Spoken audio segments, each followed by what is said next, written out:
The Diary That Spoke After Death, Cathy White's Autopsy, and Kim Porter's Final Warning. Cathy White. Name was once whispered in the shadows of celebrity circles. A young woman with ties to powerful figures. Her death was ruled accidental. But now, new autopsy details have surfaced and they're raising questions that were buried with her. And if that wasn't enough, Kim Porter, another woman gone too soon, may have left behind a diary that connects the dots. A diary that speaks of fear, secrets, and a warning that no one listened to. This is not just a story about two women. It's a story about silence, about legacy, and about the cost of being close to power. Let's start with Cathy. She was young, vibrant, and reportedly involved with one of the most influential men in hip-hop. Her death in 2011 was sudden. The official cause, a brain aneurysm. But those close to her weren't convinced. They said she was healthy, that she had no prior symptoms, that something didn't add up. For years, the case sat cold. No further investigation. No media coverage. It's just silence. Until now, new forensic analysis has revealed inconsistencies in the original autopsy, details that were overlooked, toxicology reports that raise eyebrows, and bruising patterns that suggest something more than a medical emergency.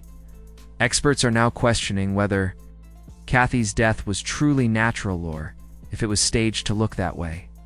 And then comes Kim Porter. Kim was more than just a model or a Diddy's longtime partner. She was a mother, friend, and as it turns out, a chronic diarist. She wrote everything down, her thoughts, her fears, her suspicions. Before her death in 2018, Kim reportedly told friends she wasn't feeling safe, that she felt watched, that she was afraid something might happen to her, and then she was gone. Pneumonia, they said. But those close to her weren't convinced. Just like Cathy, Kim was healthy, active, and deeply unsettled in her final weeks. Now, excerpts from Kim's private diary have surfaced, and they're chilling. She wrote about Cathy, about the industry, about women who knew too much.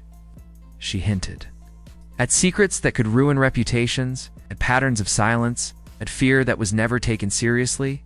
One entry allegedly reads, "They don't want us to talk. They want us quiet. But I see what's happening." Another, "Cathy tried to speak. She was silenced." These aren't just emotional reflections, they're warnings. And they're forcing a re-examination of both deaths. What connects Cathy and Kim? Both were close to powerful men. Both died suddenly.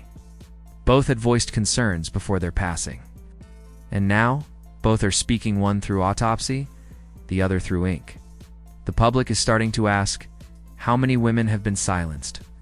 How many stories have been buried? And why does it take death for the truth to surface? This isn't about conspiracy. It's about patterns. It's about women who felt unsafe, who tried to speak, who were ignored. It's about the industry's tendency to protect power over people. And it's about legacy. Because when powerful men build empires, the women around them often become footnotes. Their stories reduced to gossip, deaths dismissed as coincidence. But Cathy and Kim deserve more. They deserve investigation, reflection, justice. And now, thanks to new evidence and brave voices, they're finally being heard. The autopsy doesn't lie. The diary doesn't forget.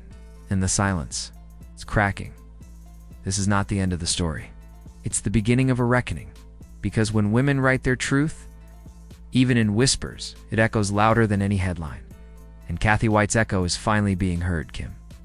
Porter's warning is finally being read, and the world is finally asking what really happened. This ... is the diary that spoke after death.